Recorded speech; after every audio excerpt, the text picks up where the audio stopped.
I'm wondering if you could kind of make sense for me or the audience of the replication crisis. I'm assuming you know what Oh, that is, I'm and yes. any opinions you have on why that is. Well, one idea with that is that it is due to small sample sizes. So that is one. If you want to get just pure math, right?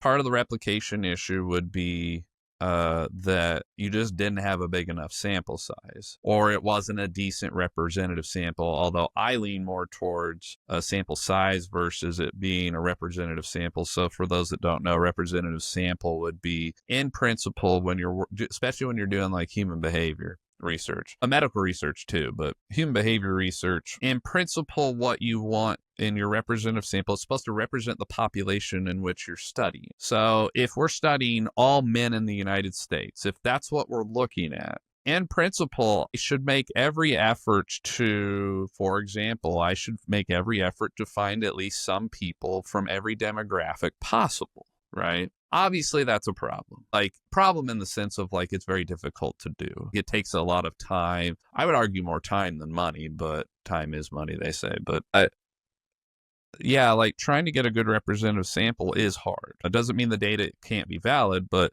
like if we're studying all men in the United States or all women, doesn't matter. Well, you should probably, just to give an example, like you should probably be getting some people to participate, honestly, from literally every major city in the United States, at least a few. You should be getting people to participate from every rural area in the United States. You need, we're quote unquote race, right? Like we should be getting, we need white, African American, Asian, right? Like that, you should be trying to represent all of that, right?